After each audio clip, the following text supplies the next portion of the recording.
ప్రతి నెల 1వ తారీఖున మన పెన్షన్లు ఇవ్వడం చంద్రబాబు నాయుడు గారు ఇస్తున్న సంగతి మీ అందరికి తెలుసు.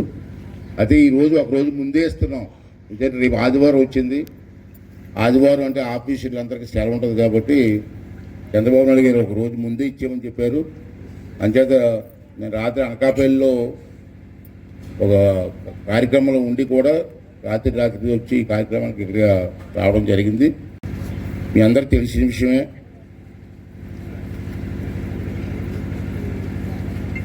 ఒకటో తారీఖుకి ఎన్ని ఇబ్బందులు ఉన్నా రాష్ట్ర వ్యాప్తంగా పెన్షన్లు ఇవ్వడం కోసం చంద్రబాబు తీసుకున్న నిర్ణయం మీకు తెలుసు. అంచేత ఈవేళ అన్ని గ్రామాల్లో కూడా ఇప్పటికప్పుడే ఇందాక చూశాను ఫోన్లో, ఉదయం 6 గంటలు 5 గంటలకే స్టార్ట్ చేసాం మేము. 5 గంటల నుంచి ఇప్పటి వరకు 40% పెన్షన్లు ఆల్రెడీ ఇచ్చేసాం. ఇంకా 60% సాయంత్రం లోపున కూడా అవి కూడా పూర్తి చేయడానికి ఆఫీసర్లు అందరూ కూడా చాలా కష్టపడుతున్నారు. ఆఫీసులు కూడా మనం ఇచ్చుకోవాల్సిన అవసరం ఉంది. ఎందుకంటే సెలవు రోజుల్లో కూడా పెన్షన్లు ఇస్తే పనిచేస్తున్నారు ఆఫీసులు. ఈ పంచాయతీలో ఉన్న ఇల్లు 561 ఇల్లు ఉన్నాయి ఈ పంచాయతీల్లో. రేషన్ కార్డులు 546 ఉన్నాయి. పెన్షన్లు 234 మందికి ఇస్తున్నారు మీ ఊరు ఒక పంచాయతీలో. అలాగే మీకు తెలుసు ఈ పెన్షన్ల విషయంలో కూడా ఒక విషయం చెప్పాలా. పని పాటు లేని వాళ్ళు చాలా విమర్శిస్తుంటారు. పని చేసే వాళ్ళు విమర్శలు పట్టించుకోకూడదు. నా మీద వాళ్ళు తిట్టిన వాళ్ళు ఉన్నారు, నన్ను తిట్టిన వాళ్ళు కూడా ఉన్నారు, పొగిడిన వాళ్ళు కూడా ఉన్నారు. అయ్యన్న పోతే దొంగనా కొడుకు అన్నవాళ్ళు కూడా ఉన్నారు. నాకు తెలుసు. చింతపల్లి నియోజకవర్గం ఉండేది, ఎమ్మెల్యే చింతపల్లిలో ఉండేవారు. మా పెద్దలందరూ వచ్చిన తర్వాత కలపమంటే ఈ పంచాయతీలన్నీ తీసుకొచ్చి నర్సీపట్నంలో కలుపుకున్నాను. అప్పటి నుంచి కూడా నర్సీపట్నం నియోజకవర్గంలో ఉన్నాం. ఆ విషయం మీ అందరికీ తెలుసు. ఇవాళ మీ గ్రామానికి వస్తే బెదిరిపల్లి గ్రామానికి మొత్తం మీ జనాభా అంతా కలిసి బెదిరిపల్లిలో 1516 మంది ఉన్నారు. దీంట్లో మగవాళ్ళు 743 మంది ఉన్నారు, ఆడవాళ్ళు 773 మంది ఉన్నారు. మగవాళ్ళ కంటే ఆడవాళ్ళు ఎక్కువ ఉన్నారు మీ ఊర్లో. అందుకే ఆడవాళ్ళ రాజ్యం అయిపోయింది. స్టార్ట్ చేసాం ఆ రోజుల్లో రామారావు గారు, అప్పుడు నేను కూడా ఎమ్మెల్యేగా ఉన్నాను. అది అలా పెరుగుతూ చంద్రబాబు నాయుడు టైంలో దాన్ని 4000 రూపాయలు చేసాం. ఉన్న పని పాటు లేని వాళ్ళు నాయకులు ఉంటారు. ఆ 4000 ఏంటి 10,000 ఇస్తే పోవడం కాదని అన్నవాళ్ళు కూడా ఉన్నారు. మరి మీ టైంలో ఏం చేశారురా, మీ టైంలో ఎంత ఇచ్చారు అని అడిగితే ఎవడు మాట్లాడటం మళ్ళీ. ఇవాళ మీరు చూస్తున్నాను. ఇవాళ మన 4000 మన రాష్ట్రంలో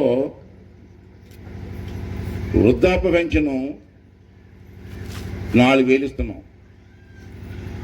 అలా వికలాంగులు డాక్టర్ సర్టిఫికేట్ ఉంటే నెలకు 6000 ఇస్తున్నాం వికలాంగులకి.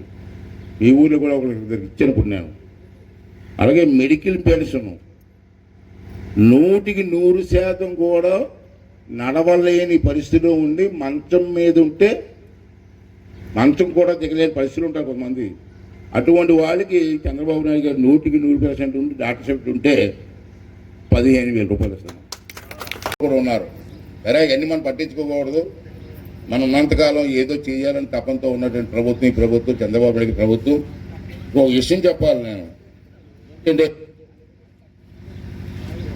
చాలామంది 4,000 రూపాయలు మనిషికి పెన్షన్ అని ఇస్తుంటే దాన్ని కూడా ఎటకారం చేస్తున్నారు కొంతమంది. 4,000 రూపాయలైనా అని ఆ విమర్శన చేసిన నాయకులు ఎవరికి చెప్తాను నేను. మీకు బుద్ధి ఉండి మాట్లాడుతున్నారా, బుద్ధి లేకుండా మాట్లాడుతున్నారా? ఈ దేశంలో ఎన్నో రాష్ట్రాలు ఉన్నాయి. మన రాష్ట్రంలో ఎన్టీ రామారావు గారి టైంలో మొట్టమొదటిగా మనం 30 రూపాయలు, ఎన్టీ రామారావు గారి టైంలో మనిషికి 30 రూపాయలు ఇచ్చేవారు. అసలు పెన్షన్ పెట్టింది ఎన్టీ రామారావు. అప్పుడు పెన్షన్ లేదు మా రాష్ట్రంలో. రామారావు గారు వచ్చి ఆ రోజుల్లో 30 రూపాయలు చెప్పి ఇవ్వాలని చెప్పి నిర్ణయం తీసుకున్నారు. దాన్ని అలాగ పెరుగుతూ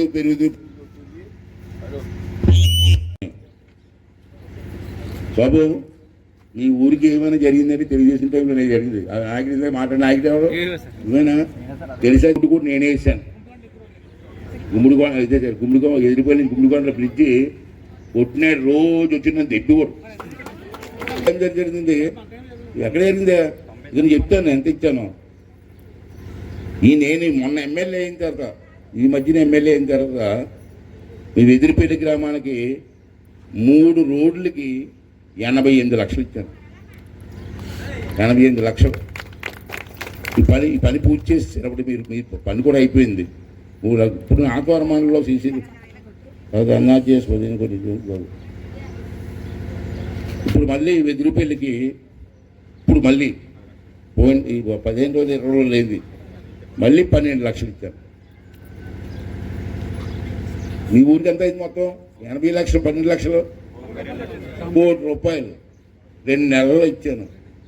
మరి ఇంకా ఆశపడిపోతుంది. నేను చెప్తాను, ఈ 2 సంవత్సరాలు, రేపు జూన్ అయితే నాకు 2 సంవత్సరాలు అయింది.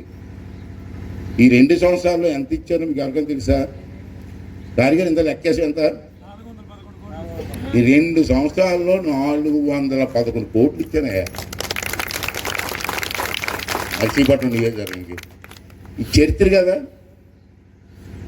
411 కోట్లు 2 నెలల్లో ఇచ్చాను అన్ని డిపార్ట్మెంట్ దగ్గరికి. ఇంకా మిగిలిపోయిన మీ మండలంలో నేను రాత్రి కూర్చుకొని రాసుకుంటా. మీ మండలంలో మిగిలిపోయింది ఏంటంటే నాకు వీబీ అగ్రహారం రోడ్డు ఒకటి, గన్నవరం దారి వైబీ అగ్రహారం రోడ్డు ఒకటి, అలాగే మణిపురంలో ఊర్లో సిమెంట్ రోడ్డు ఒకటి. కానీ ఇక్కడ స్టార్ట్ చేయలేదు కదా. ఆ 2 రోడ్లు తప్పించి మండలంలో అన్ని రోడ్లు అయిపోయాయి నాకు. కొత్తగా మనం చెప్పేది తప్పనిసరిగా బొడ్నాయుడు నాకు ప్రాణమిత్రుడు, నా కుటుంబానికి సభ్యులు.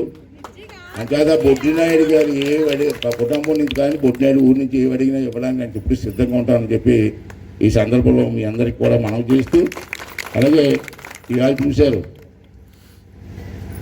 రాష్ట్రం మొత్తం మీద